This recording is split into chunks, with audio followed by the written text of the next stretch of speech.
सिंह राशि के लोगों के जीवन में अभी 2.5 वर्ष के लिए शनि की ढैया शुरू हुई है, जो कि शनि के राशि परिवर्तन के बाद हुई। और अब शनि वक्री भी हो चुके हैं 13 जुलाई को। तो शनि एक तो वक्री है, दूसरा आपके ऊपर शनि की ढैया भी चल रही है। तो कहीं ना कहीं फैमिली में रिलेशंस को लेकर प्रॉब्लम चल रही होगी, करियर में थोड़ी प्रॉब्लम चल रही होगी। लेकिन उसके बावजूद ये जो अगस्त का महीना है, क्या आपके लिए कुछ विशेष करेगा कि नहीं? क्योंकि देखिए, हमेशा जब भी हम शनि की ढैया की बात करते हैं या शनि की 7.5 की बात करते हैं या हमारी कुंडली में कोई भी नेगेटिव कोई प्लैनेट होता है उसके रिजल्ट की बात करते हैं, तो बाकी के जो ग्रह हैं, क्योंकि 9 ग्रहों का काम है रिजल्ट देना, तो हम उस ग्रह पर ज्यादा फोकस करते हैं जो आपको पॉजिटिव रिजल्ट दे रहा है, उसको ज्यादा मजबूत बनाते हैं। क्योंकि एक अकेला ग्रह पूरी कुंडली को नहीं संभालता, सभी 9 ग्रह मिलकर संभालते हैं। तो ये अगस्त का महीना कैसा होने वाला है सिंह राशि के लोगों के लिए, चलिए जानते हैं विस्तार से। जय माता दी दोस्तों, आप सभी का स्वागत है हमारे YouTube चैनल अमृता एस्ट्रो में। इस अगस्त के महीने में 2 ग्रहों का राशि परिवर्तन है। पहला आपकी राशि के स्वामी सूर्यदेव का राशि परिवर्तन है और दूसरा शुक्रदेव का 20 अगस्त को राशि परिवर्तन है। तो देखिए, जब महीने की शुरुआत होगी तो आप देखेंगे तो आपके देखिए 12वें घर में आपकी राशि के स्वामी और बुध की युति से बुधादित्य योग बना हुआ है। यानी राशि के स्वामी 12वें घर में बैठे हैं और 12वां घर उतना अच्छा नहीं होता। साथ में आपका जो 11th हाउस है वहां पर एक बड़ा अच्छा योग बना हुआ है। 11th हाउस जो कि इनकम का है, लाभ का है, वहां गुरु और शुक्र की युति है। गुरु और शुक्र ये गज लक्ष्मी राजयोग बना रहे हैं। हालांकि ये भी एक राजयोग होता है जो कि यहाँ आपके 12वें घर में बना हुआ है, लेकिन ये खर्चे को बढ़ाता भी है। तो कुछ अच्छी चीजें भी देता है, कुछ सावधानियां भी देता है। शुक्रदेव 20 अगस्त को आपके 12वें घर में चले जाएंगे और सूर्यदेव 16 अगस्त को आपकी अपनी राशि सूर्य की राशि आपके राशि में विराजमान हो जाएंगे। तो ये जो ग्रहों का गोचर है ये आपको क्या कुछ विशेष देगा, चलिए जानते हैं। तो देखिए, यहाँ मैंने कुछ डेट आपके लिए लिख कर रखी है जो आपके लिए अच्छी रहने वाली है और कुछ ऐसी है जहां पर आपको सावधानी रखनी होगी। अगर हम बात करें आपके 16 अगस्त तक के बारे में, तो देखिए 16 अगस्त तक के आपको क्या करना है, अपने कुछ महत्वपूर्ण डिसीजन हैं उनको पेंडिंग रखना होगा। यानी बहुत बड़े कोई निर्णय आपको नहीं लेने हैं। इस समय अवधि में आपका ट्रेवल भी होगा। यानी 16 अगस्त तक हम 2 पार्ट में इस महीने को डिवाइड करते हैं। 16 अगस्त तक आपका कोई ट्रेवल हो सकता है क्योंकि आपकी राशि के स्वामी 12वें घर में बैठे हुए हैं और धन के स्वामी भी 12वें घर में बैठे हैं।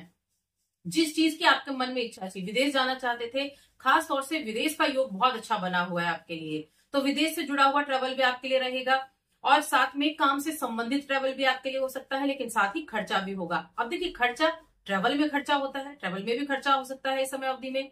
और इस समय अवधि आप अपने ऊपर भी खर्चा करेंगे, यानी कि अपने आप को किस तरह से आप फेमस कर सकते हैं, अपने आप को इम्प्रूव करने के लिए इन चीजों के जरिए भी आप अपने आप को खर्चे के जरिए अपने आप को इम्प्रूव करने की कोशिश करेंगे। अब कोई भी बड़ी रिस्पॉन्सिबिलिटी भी आपको इस समय अवधि में दी जा सकती है। कोई ऐसी रिस्पॉन्सिबिलिटी आपको दे दी जाए घर से संबंधित या फिर आपके कार्य क्षेत्र में, जिसको लेकर थोड़ा तनाव भी आपके लिए रहे, तो ये स्थितियां भी रहेंगी। और यहाँ एक चीज का जरूर ध्यान रखना है कि 16 अगस्त तक किसी भी व्यक्ति पर ज्यादा भरोसा नहीं करना है, क्योंकि कोई ना कोई व्यक्ति आपको बेवकूफ बनाने की कोशिश कर सकता है और क्या होगा, आप जल्दबाजी में उसकी बातों में हाँ कर देंगे। तो इसलिए थोड़ा ध्यान रखना है।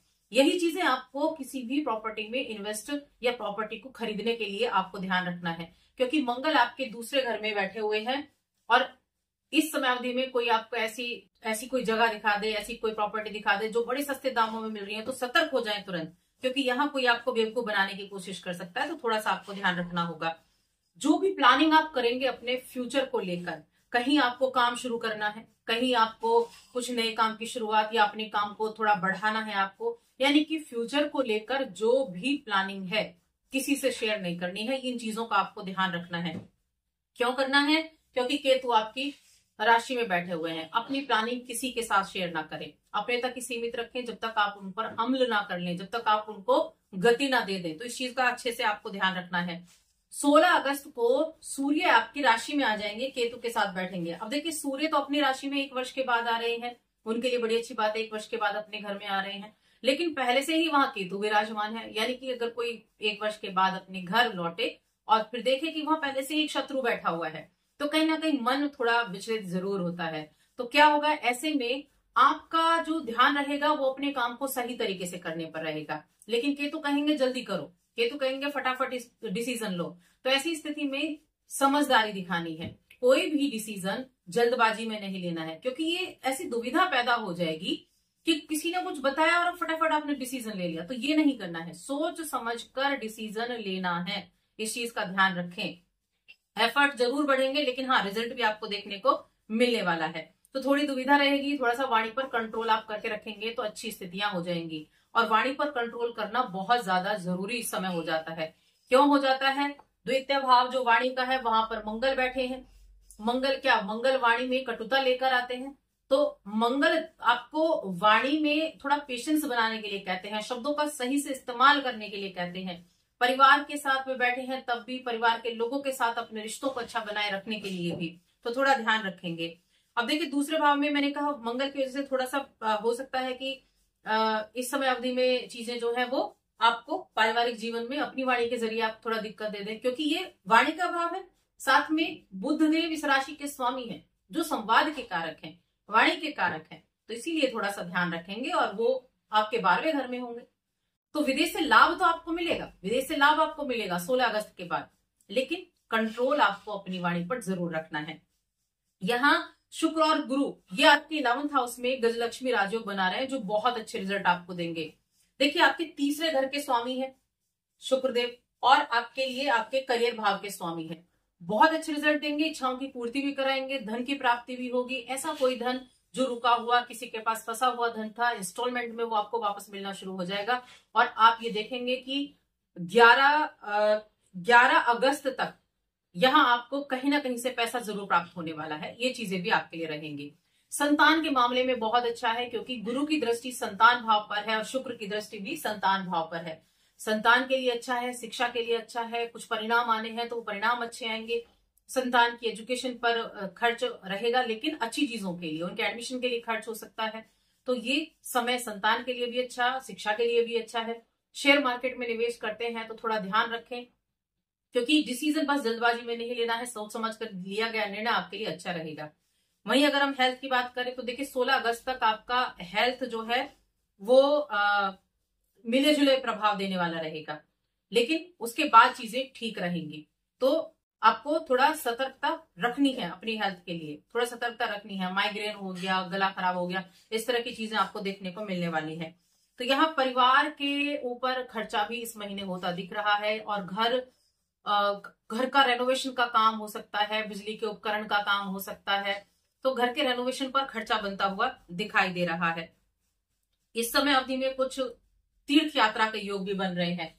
देखिए मंगल जो है ना वो आपके 9वें भाव के स्वामी है, जो द्वितीय भाव में बैठे हैं, और साथ में मंगल आपके 4थे घर के स्वामी है। परिवार के साथ किसी तीर्थ स्थान पर यात्रा आप कर सकते हैं, तो ट्रैवल तो इस महीने जरूर होने वाला है। और 16 अगस्त तक ज्यादा ट्रैवल के योग बने हुए हैं कि इस समय अवधि में आप ट्रैवल करें ही करें, तो ऐसा रहेगा। वैवाहिक जीवन अगर हम देखें तो आपके जीवन साथी की इच्छा पूर्ति का समय है। आपके जीवन साथी को कोई प्रमोशन मिल सकता है, उनके कामकाज के जरिए उनको अच्छे लाभ की उम्मीद बन सकती है, तो उनके लिए अच्छा है। प्रेम जीवन के मामले में भी ठीक ठाक रहेगा, मिला जुला रहेगा, क्योंकि प्रेम का भाव भी ये है। प्रेम के भाव पर भी गुरु की दृष्टि और शुक्र की दृष्टि है। शुक्र प्रेम के कारक है, शुक्र देख रहे हैं तो प्रेम जीवन को अच्छा बना रहे हैं, विवाह जीवन को भी अच्छा बना रहे हैं। लेकिन फिर भी मैं कहूंगी, क्योंकि सूर्य 16 तारीख को यहाँ आएंगे, सप्तम पर दृष्टि डालेंगे, सप्तम भाव के स्वामी शनिदेव है, और शनिदेव अष्टम में है, और यहाँ राहु बैठे हैं। तो थोड़ा सा सामंजस्य पर ध्यान रखना है, एक दूसरे पर अपना विश्वास बनाकर रखना है। देखिए विश्वास बहुत बड़ी चीज है। जब आप विश्वास एक दूसरे पर रखते हैं, एक दूसरे का सम्मान करते हैं, तो रिश्ते बहुत अच्छे चलते हैं। तो दुविधाएं आएंगी, कहीं ना कहीं गलत फहमियां भी हो सकती है, लेकिन उन गलत फहमियों को आप ठीक कर पाएंगे, क्योंकि गुरु की 9वीं दृष्टि आपके सप्तम भाव पर भी है। तो ऐसा नहीं, गलत फहमियां होंगी, उन गलत फहमियों को ठीक भी करने की कोशिश आप ही करेंगे। तो गुरु देखिए जब कुंडली में अच्छे होते हैं, तो जो नेगेटिव कुछ चीजें हैं ना, जो नेगेटिव योग बन रहे हैं, वो काफी हद तक कम हो जाते हैं, लगभग 50% तक कम हो जाते हैं। अब गुरु यहाँ पर बैठकर 1 2 3 4 5 तीसरे घर को देख रहे हैं, जो ट्रैवल से लाभ दिलाएंगे, और दूसरा आपके 9वें भाव को देख रहे हैं, और आपके पंचम भाव को, सप्तम भाव को देख रहे हैं, और आपके पंचम भाव को। तो बिजनेस के मामले में भी चीजें जो है ठीक ठाक रहने वाली है। शर्त यही है, समझदारी से पेशेंस के साथ काम करेंगे। ऑफिस में किसी कोई मीटिंग वगैरह में जाते हैं तो वाणी पर ध्यान रखना है, जितनी जरूरत है उतने शब्दों का प्रयोग करना है, इतनी सावधानी है। उपाय की अगर हम बात करें कि उपाय आपको क्या करना है, तो मैं कहूंगी बुधवार के दिन डॉग्स को फीड कराना शुरू करें, क्योंकि केतु आपकी राशि में विराजमान है। सूर्य भी यहाँ आ जाएंगे तो प्रतिदिन सूर्य देव को भी जल देना शुरू करें।